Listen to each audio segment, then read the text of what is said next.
NDA सरकार की मंशा। हम तकरीबन एक साल से इस बात को कह रहे हैं कि बीजेपी आरएसएस की मंशा अग्निवीरों को सरकारी खर्चे पर तैयार करके प्राइवेट आर्मीज, अंबानी की, अडानी की, पूंजीपति साथियों की आर्मीज तैयार करने का काम किया जा रहा है और साथ ही साथ वो देश की सुरक्षा को कमजोर कर रहे हैं। जब भी कभी मोदी जी फंसते थे तो सेना के पीछे छुपते थे, लेकिन अब सेना के पीछे नहीं छुप पा रहे हैं। क्यों नहीं छुप पा रहे हैं? क्योंकि अग्निवीर जैसी योजना वो लेके आए। देश के लोग पूछ रहे हैं चुनाव में हर जगह जहां जाते हैं कि अग्निवीर योजना क्यों लेके आए, जवाब नहीं है।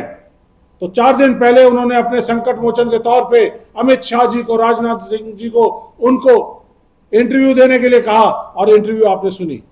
और जब अग्निपथ योजना लेके आए थे तो ये विजय वर्गीय जी ने कहा था कि बीजेपी के दफ्तरों के बाहर इन अग्निवीरों को हम नौकरी देंगे। तो ये है इनकी मंशा। तो साथियों, समझना पड़ेगा ये क्यों हुआ।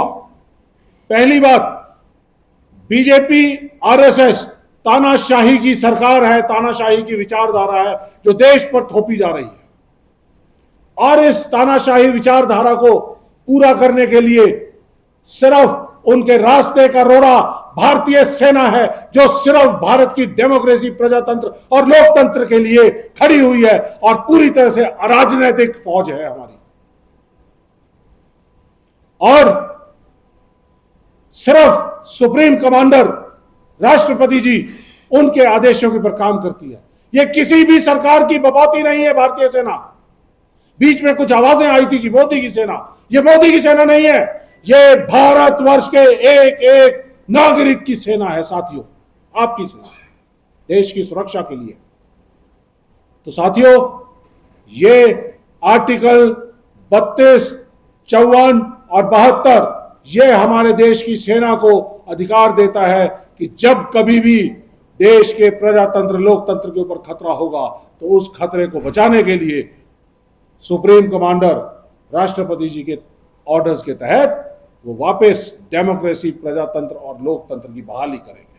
ये है मोदी जी के तानाशाही सरकार विचारधारा जो आने वाले समय में देना चाहते हैं, उसके बीच का रोड़ा। इस